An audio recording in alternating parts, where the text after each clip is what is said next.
Est-ce que toi aussi, tu as déjà été repoussé par des phrases marketing du genre «Si tu n'achètes pas ma formation tout de suite, tu vas finir à la rue» ou «Si tu n'achètes pas mon produit, programme minceur, tu vas jamais réussir à perdre tes kilos». J'exagère, évidemment, mais c'est des techniques marketing qui existent malheureusement, qui existent encore aujourd'hui. Et ces techniques marketing, en fait, ça s'appelle le marketing de la peur. Moi, c'est quelque chose que je déteste, qui m'a toujours repoussée. Et en fait, moi, je pensais que ça venait naturellement dans le sens que ça m'a toujours dégoûtée, mais je comprenais pas d'où ça venait. Et récemment, j'ai compris d'où ça vient et surtout, j'ai compris en fait qu'est-ce qu'il ne fallait pas faire justement et pourquoi quand tu utilises ce genre de technique-là, ça t'attire que des emmerdes et que des mauvais clients. Et je vais t'expliquer pourquoi dans cette vidéo et qu'est-ce qu'il faut ne pas faire, qu'est-ce qu'il faut faire à la place plutôt. Hi everyone, welcome back. J'y fait extrêmement chaud à Montréal. Fais pas gaffe à mes cheveux. Franchement, il fait tellement humide, je sais plus quoi faire pour m'en sortir. Mais en tout cas, si tu es de retour ici, hi, my name is Sarah. J'ai une agence marketing à Montréal en personal branding et spécialisée en création de contenu LinkedIn. Ça va faire 2 ans et demi que je fais ça maintenant. J'ai accompagné une centaine de clients. Et maintenant que mon topo est terminé, je voulais te parler d'un sujet qui est super important pour moi, c'est le marketing de la peur versus le marketing du désir. Récemment, en ce moment, je suis en pleine introspection, je fais beaucoup de travail sur moi. Et récemment, j'ai acheté ce livre qui est littéralement en train de changer ma vie. C'est pas trop... il n'y a aucun rapport avec ce que je vais te dire aujourd'hui parce que c'est un livre sur la manifestation. Mais anyways, je pense que ça te ferait vraiment beaucoup de bien à lire ce livre if you're into manifestation. Mais moi, ce que je voulais te mentionner, c'est... En fait, dans ce livre, j'ai découvert qu'il y avait une échelle des émotions. Donc, si tu comprends rien à la manifestation et tout ça, sache que chaque émotion vibre à une certaine fréquence. Donc, chaque émotion que tu vis émane émane une certaine fréquence et vibration.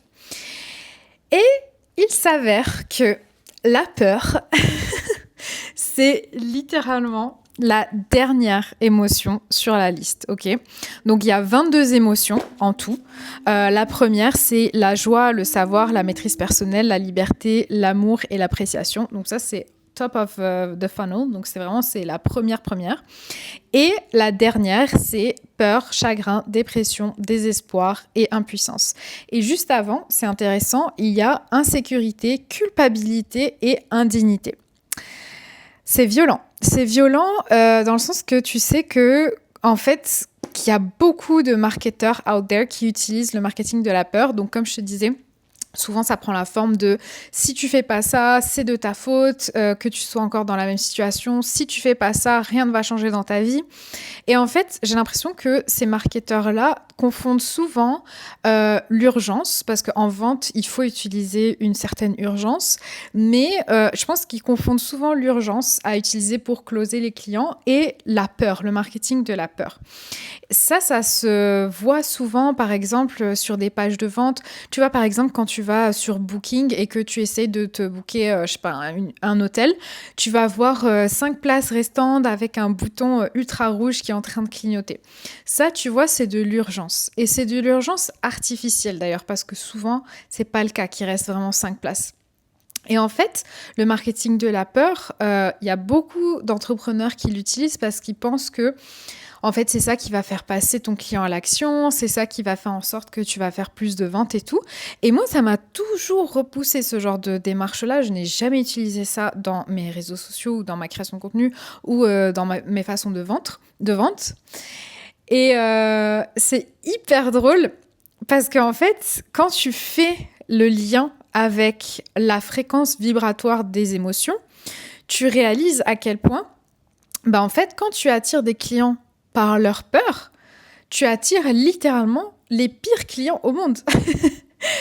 Et ça s'exprime. En fait, c'est logique, en fait, parce que les gens que tu attires, ils sont dans un état vibratoire de peur. Ça veut dire qu'ils sont au plus bas. Ils sont vraiment au plus bas. Pour eux, c'est genre vraiment la dernière ressource ultime, c'est toi. Et le problème quand tu attires ce genre de gens, à travers tes communications, c'est que tu vas attirer les pires personnes dans le sens, je te donne un exemple, ce genre de personnes-là, c'est des personnes qui auront très peur de dépenser leur argent. Du coup, ce qui va se passer, c'est que à chaque fois qu'il n'y a pas de résultat, ils vont s'en prendre à toi. À chaque fois qu'il n'y a pas la transformation qu'ils espèrent que tu leur as promis, ils vont pas se remettre eux en question, ils vont te dire que c'est de ta faute. À chaque fois, ils vont te demander des remboursements. Ils vont te demander c'est quoi les livrables. Par exemple, si tu vends du coaching, au lieu de se concentrer sur ah trop cool, je vais me transformer en CEO, je vais passer de freelance à CEO, je vais changer de mindset, ça va être trop bien. Ils vont te dire ok, mais qu'est-ce qui est inclus dans le coaching? Est-ce que c'est 3 heures de formation? Est-ce que c'est qu'est-ce qui est inclus? C'est quoi les livrables? Et vraiment, c'est le pire type de client que tu peux attirer chez toi. Et je dis pas ça dans le sens mauvais, négatif, ok? Dans le sens que c'est des mauvaises personnes. Mais dans le sens que toi, dans ton business, tu veux vraiment pas attirer ce genre de personnes-là parce que c'est plus de travail, c'est plus de charge mentale, c'est plus de plein de choses négatives que tu ne veux pas attirer chez toi. Et en fait, souvent, les gens qui font du marketing de la peur, c'est aussi des gens qui font beaucoup de volume. C'est des gens qui vont vendre des formations à un très, très haut niveau. Donc, c'est-à-dire des centaines et des milliers d'exemplaires pour réussir à faire de l'argent. Donc, imagine-toi, tu attires genre 100 000 personnes qui sont dans cet état vibratoire-là et qui vont te dire 100 000 personnes potentielles qui vont te demander des remboursements, qui vont essayer de te voler. Tu sais, par exemple, des fois, tu peux faire des paiements en plusieurs fois. Donc, ils vont essayer de te voler en mettant une fausse carte ou en mettant une carte expirée ou whatever, en fait. Déjà, là, juste t'en parle et je me sens oppressée, tu vois. Et c'est fou, j'ai fait ce lien-là parce que moi, personnellement, je n'ai jamais utilisé ce genre de marketing-là. C'est un marketing qui me dégoûte, genre littéralement. Et moi, j'ai toujours utilisé le marketing du désir. Et en fait, je l'ai fait vraiment de façon intuitive et instinctive.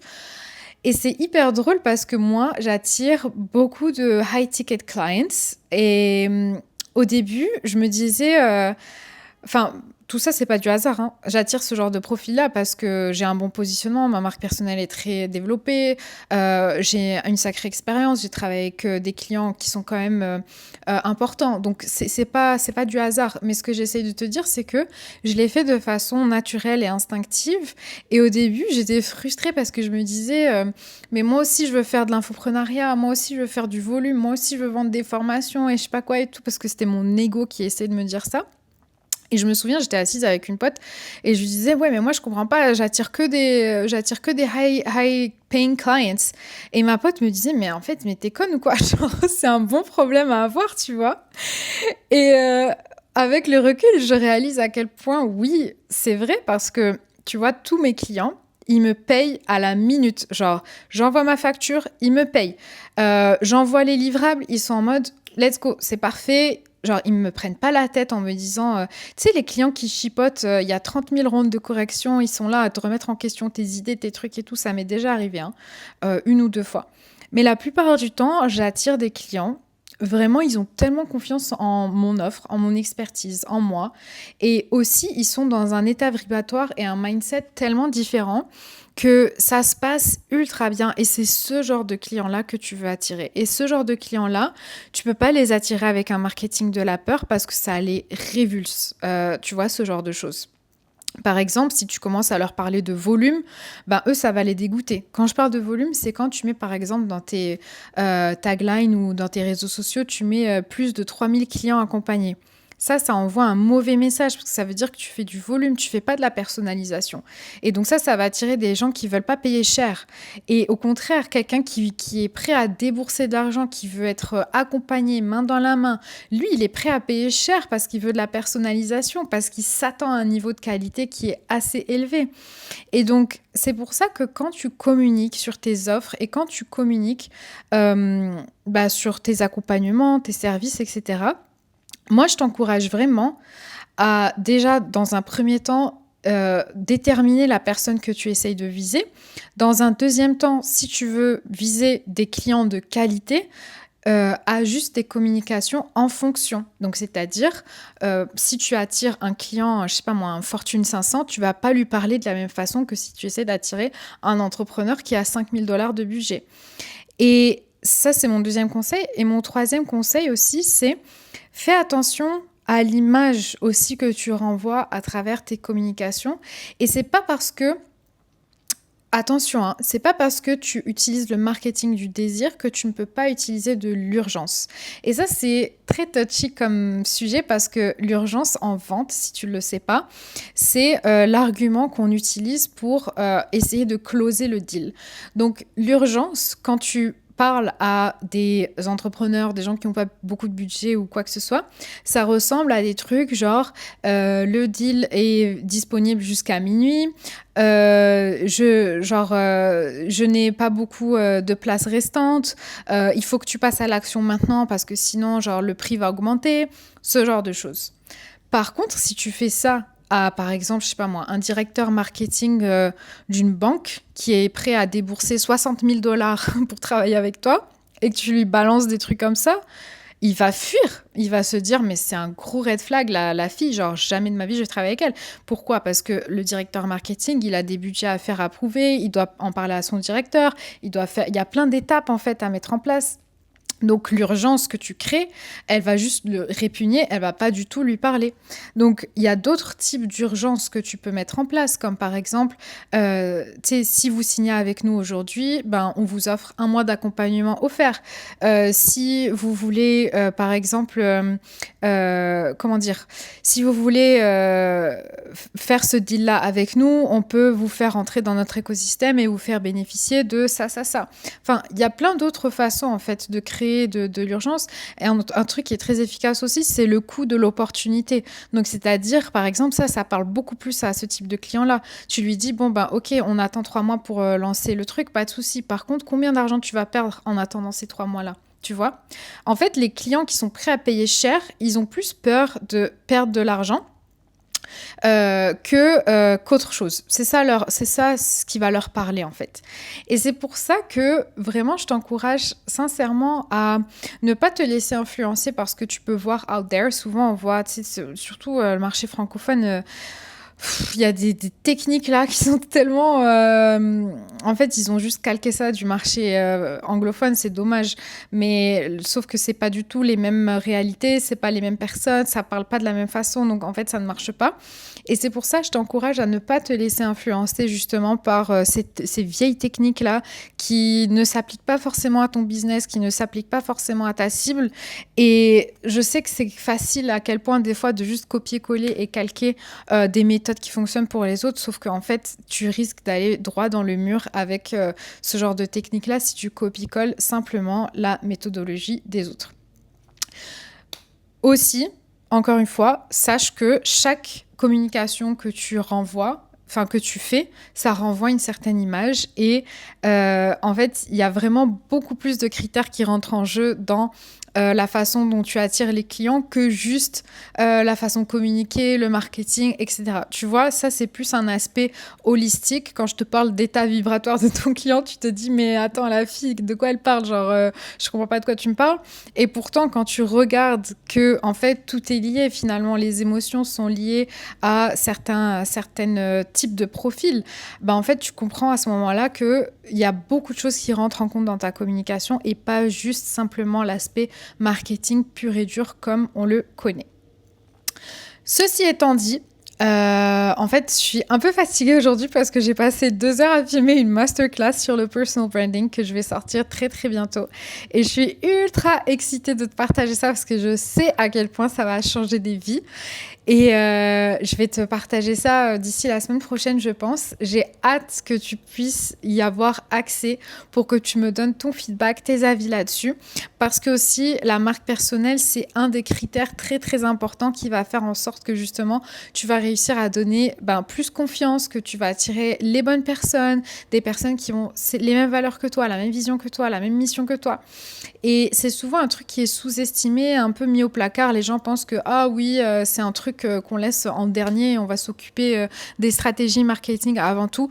Non. Le personal branding, bref, je vais pas commencer à argumenter là-dessus. Si tu y crois pas, il faut y croire déjà dans un premier temps. Mais les personnes qui y croient et qui savent à quel point c'est important, en fait, c'est même pas une histoire d'y croire, c'est les personnes qui savent à quel point c'est important. Vous allez adorer cette masterclass. J'ai trop hâte. Franchement, je suis trop excitée. Je vais pas dormir ce soir, je pense. Je vais aller faire direct la page et tout parce que je sais que ça va trop changer vos vies. Donc, bref, sur ce, je te laisse. Je te souhaite, comme d'habitude, tout le succès que tu mérites. Merci. Je vois que vous êtes de plus en plus nombreux aussi sur cette chaîne YouTube. Ça me touche vraiment beaucoup. Je vois qu'il y a beaucoup de gens qui commencent à... beaucoup de gens. Tout est relatif. Mais pour moi, it's a lot. So, thank you. I appreciate you. Et ça me fait trop plaisir de faire ce petit rendez-vous avec vous toutes les semaines, de vous partager un peu tout ce que j'apprends en même temps, tout ce que j'ai appris tout au long de ces 10 années d'expérience et puis là, avec mon business aussi. J'adore ce petit moment. Donc, bref, sur ce, je pense que je vais aller me reposer, créer la page et faire finaliser la masterclass parce que j'ai trop hâte de vous partager ça. Et yeah, that's pretty much it. Bon week-end. Hello, 911.